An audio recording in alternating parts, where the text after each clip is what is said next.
Épître aux Hébreux, chapitre 10.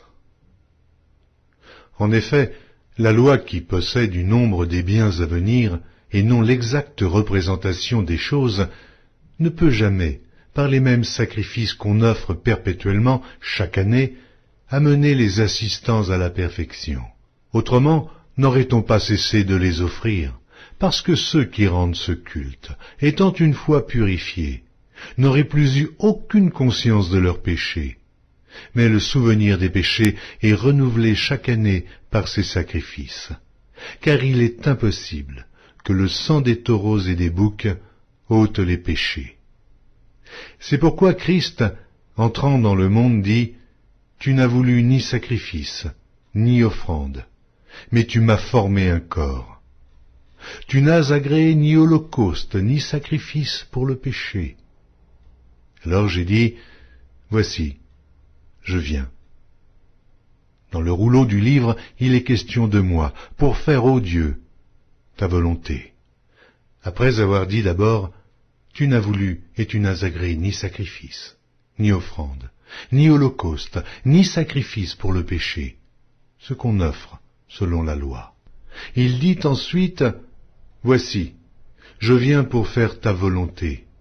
Il abolit ainsi la première chose pour établir la seconde. C'est en vertu de cette volonté que nous sommes sanctifiés par l'offrande du corps de Jésus-Christ une fois pour toutes.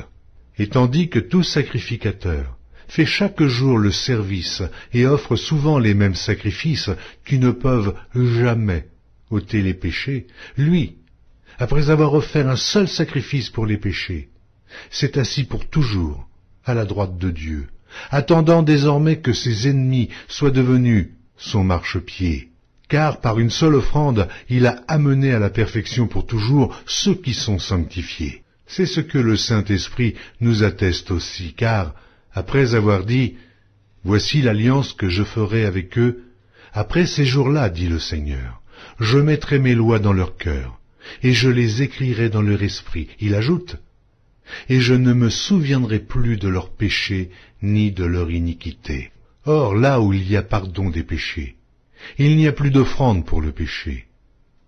Ainsi donc, frères, puisque nous avons, au moyen du sang de Jésus, une libre entrée dans le sanctuaire, par la route nouvelle et vivante qu'il a inaugurée pour nous au travers du voile, c'est-à-dire de sa chair, et puisque nous avons un souverain sacrificateur établi sur la maison de Dieu, approchons-nous avec un cœur sincère, dans la plénitude de la foi, les cœurs purifiés d'une mauvaise conscience et le corps lavé d'une eau pure. Retenons fermement la profession de notre espérance, car celui qui a fait la promesse est fidèle.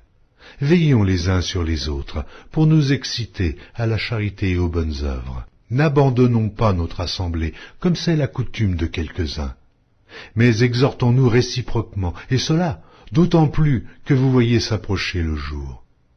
Car si nous péchons volontairement, après avoir reçu la connaissance de la vérité, il ne reste plus de sacrifice pour les péchés, mais une attente terrible du jugement et l'ardeur d'un feu qui dévorera les rebelles. Celui qui a violé la loi de Moïse meurt sans miséricorde, sur la déposition de 2 ou 3 témoins. Et quel pire châtiment pensez-vous que sera jugé digne celui qui aura foulé aux pieds le Fils de Dieu, qui aura tenu pour profane le sang de l'alliance par lequel il a été sanctifié, et qui aura outragé l'Esprit de la grâce. Car nous connaissons celui qui a dit « À moi la vengeance, à moi la rétribution », et encore « Le Seigneur jugera son peuple ». C'est une chose terrible que de tomber entre les mains du Dieu vivant.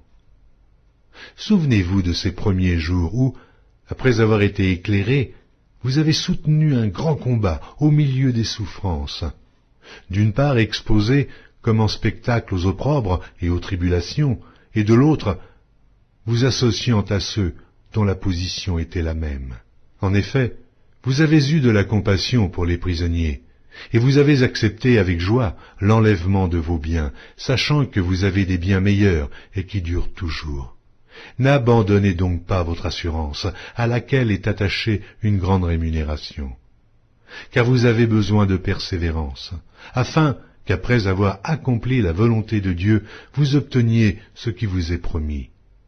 Encore un peu de temps. Celui qui doit venir viendra, et il ne tardera pas.